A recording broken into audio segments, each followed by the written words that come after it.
এজন্য আপনার পাপ যত বড় হোক, অন্যায় যত বড় হোক, অপরাধ যত বড় হোক, আপনার জুলুম যত বড় হোক, আল্লাহর রহমান নামের দরিয়া তার চাইতেও বড়।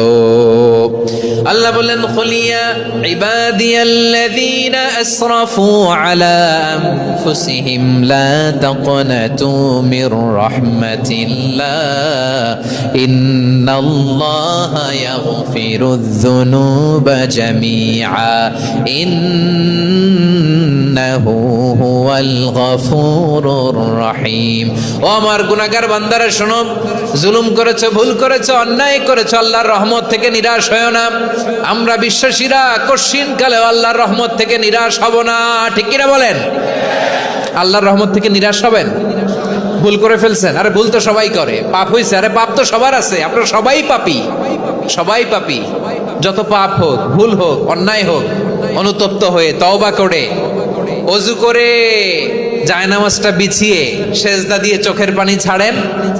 চোখের বেয়ে পড়া পানি আল্লাহর কাছে যে কত প্রিয়। অনুতপ্ত বান্দার চোখের পানির ফোঁটা তার চোখ বেয়ে, নাকের ডগা বেয়ে জমিনে ড্রপ করার আগেই আল্লাহর ওই বান্দার সব গুনাহ মাফ করে দেয়। আল্লাহ বললেন, আমি রহমানুর রহিম, আমি দয়াময়, আমি মেহেরবান। এরপর আল্লাহ বলেন, হুয়াল্লাহুল্লাযী লা ইলাহা ইল্লা হুয়াল মালিকুল কুদ্দুসুস সালামুল মুমিন। ওয়াল্লাহুল্লাযী, তিনি এমন আল্লাহ, লা ইলাহা ইল্লাহু, তিনি ছাড়া কোনো ইলাহ নাই। আল মালিক, তিনি হলেন আল মালিক।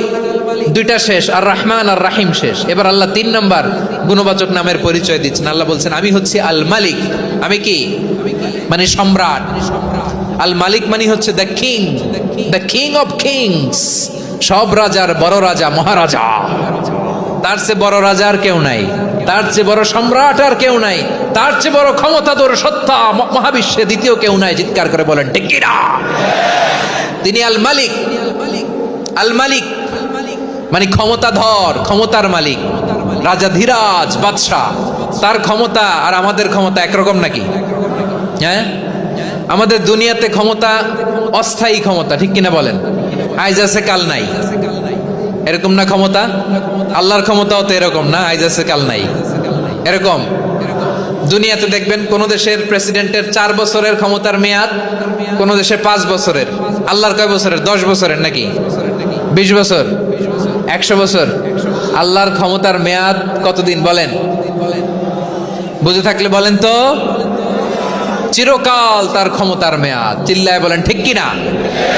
নিরঙ্কুশ ক্ষমতা, একচ্ছত্র ক্ষমতা বলতে